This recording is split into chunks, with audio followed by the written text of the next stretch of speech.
Cement rail দেখি আর আপার কথা মনে হয়, আগে কত সুন্দর দিন আছিল, একটা ফোন দিতাম আর কাম হয়ে যাইত। আমার ফুফাতো ভাই চাচাতো ভাই শ্বশুর ছিল একটা ছাত্রলীগের সভাপতি,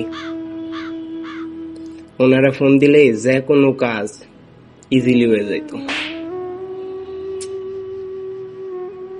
কি হইলো কিছু করার নাই, খালি টিপে টিপে চোখের পানি ফলায়।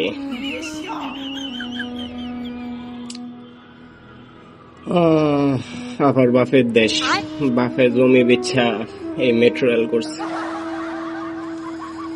এই পদ্মা সেতু করছে। এই আফারে তোমরা কেমনে তারাইলা রে ভাই, এই আফারে তোমরা কেমনে তারাইলা? আফসোস আফসোস, বুঝবা একদিন বুঝবা।